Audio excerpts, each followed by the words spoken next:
DSC group పరీక్షలు వాయిదా వేయాలన్న అంశంపై నిజంగా చిత్తశుద్ది ఉంటే పరీక్షలు వాయిదా వేసే వరకు కేటీఆర్ హరీష్ రావు ఆమరణ నిరాహార దీక్ష చేయాలని ముఖ్యమంత్రి రేవంత్ రెడ్డి సవాలు విసిరారు. భారాసాకు మనుగడ లేదనుకున్న ప్రతిసారి నిరుద్యోగులను రెచ్చగొడుతున్నారని ఆరోపించారు. పరీక్షలు వాయిదా వేస్తే సర్కారుకి నష్టం లేదన్న రేవంత్ నిరుద్యోగులు నష్టపోకూడదన్నదే రాష్ట్ర ప్రభుత్వ ఉద్దేశమని స్పష్టం చేశారు. కాంగ్రెస్ ఎమ్మెల్యేలను భారాసాలో చేర్చుకున్నప్పుడు కేసీఆర్ కేటీఆర్కి ప్రజాస్వామ్యం గుర్తుకు రాలేదంటూ ఎదురుదాడికి దిగారు.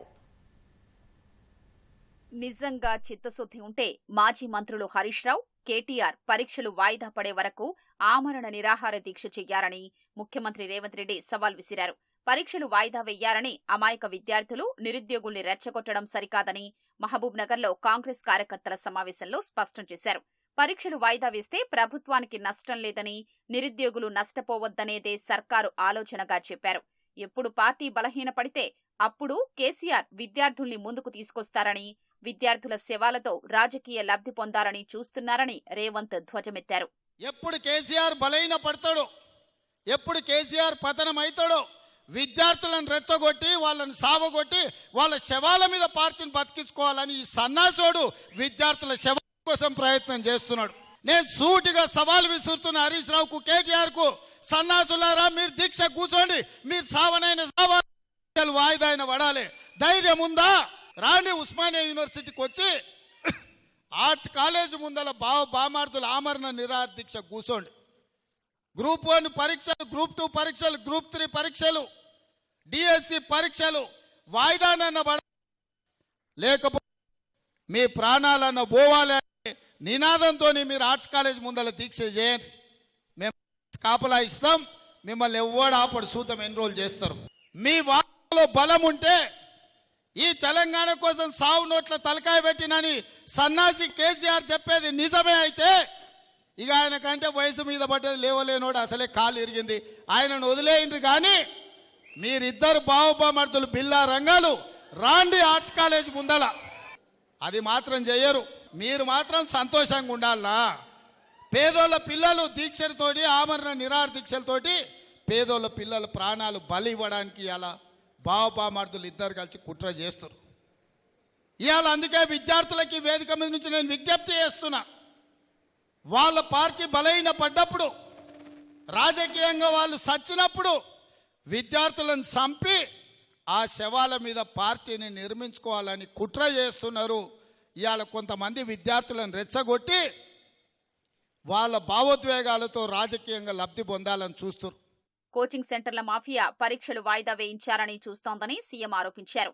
వారి ధనదాహం కోసం నిరుద్యోగుల జీవితాలతో చెలగాటమాడుతున్నారని రేవంత్ రెడ్డి దుయ్యబట్టారు. ఒక్క నెల ఏదైనా పరీక్షలు గ్రూప్ 1 గ్రూప్ 2 పోస్ట్ పోన్ చేస్తే ఒక్కొక్క కోచింగ్ సెంటర్కు 100 కోట్ల రూపాయల ఫీజులు వస్తాయి.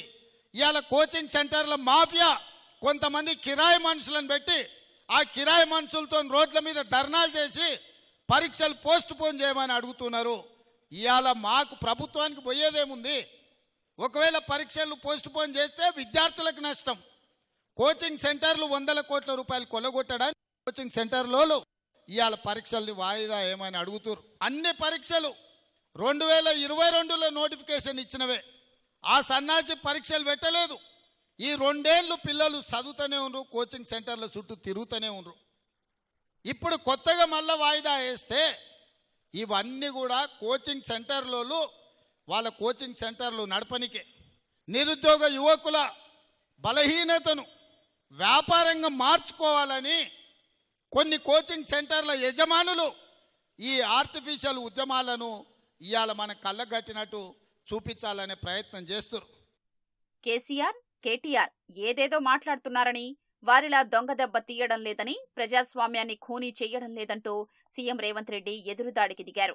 కాంగ్రెస్ ఎమ్మెల్యేల్ని భారాసాలోకి చేర్చుకున్నప్పుడు ప్రజాస్వామ్యం గుర్తుకు రాలేదా అని ప్రశ్నించారు.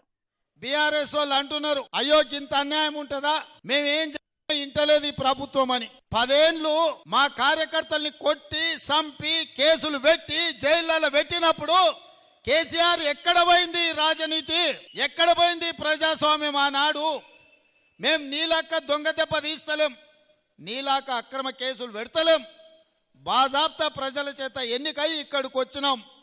6 నెలలనే అంత అయిపోయినట్టు కేసీఆర్ ఏదేదో మాట్లాడుతుండు. ముందుంది ముసళ్ళ పండుగ అని చెప్పి నేను ఈ చెప్పదలుచుకున్నా.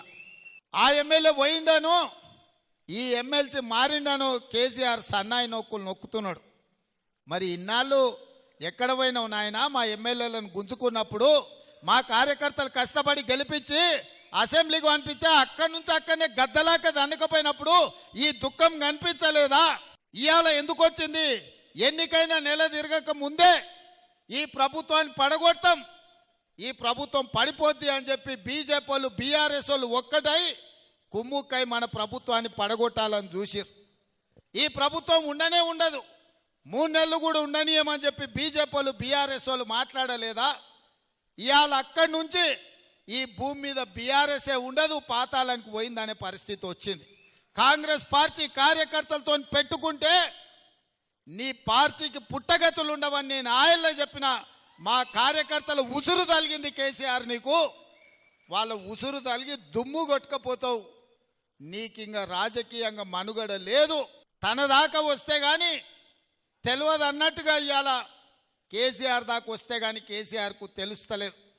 ఇవాళ ఢిల్లీకి పోయి 4 రోజుల నుంచి హరీష్ రావు, కేటీఆర్, మోడీ చుట్టూతా పిల్లి తిరిగినట్టు తిరుగుతున్నారు. ఏదో ఒకటి చెయ్యి, మమ్మల్ని ఎట్లన్నా కాపాడు అని. కాంగ్రెస్ పార్టీ కార్యకర్తల్ని సతాయించినోడు ఎవడైనా లెక్క చెప్పాల్సిందే. ఇవాళ వంతు కేసీఆర్కు వచ్చింది అని చెప్పి నేను సందర్భంగా తెలియజేస్తున్నా. ఉమ్మడి మహబూబ్నగర్ జిల్లా సాగునీటి ప్రాజెక్టులు, విద్య, వైద్య సదుపాయాలపై సమీక్షించామని భీమా, నెట్టెంపాడు, కోయిల్సాగర్, ఆర్డీఎస్, పాలమూరు, రంగారెడ్డి, కల్వకుర్తి ఎత్తిపోతల ప్రాజెక్టులు పూర్తి చేయాలని అధికారుల్ని ఆదేశించినట్లు తెలిపారు. కాంగ్రెస్ కార్యకర్తల సూచనలు, సలహాల్ని ప్రభుత్వం తప్పకుండా పాటిస్తుందని చెప్పారు. నాయకుల ఎన్నికలు ముగిశాయని, కష్టపడే కార్యకర్తల కోసం స్థానిక సంస్థల ఎన్నికలు రాబోతున్నాయని చెప్పారు. రుణమాఫీ పూర్తయిన వెంటనే స్థానిక సంస్థల ఎన్నికలకు వెళతామని వివరించారు. పార్టీ కోసం కష్టపడిన వారికే నామినేటెడ్ పోస్టులు ఇవ్వాలని ఆదేశించినట్లు రేవంత్ పునరుద్ఘాటించారు.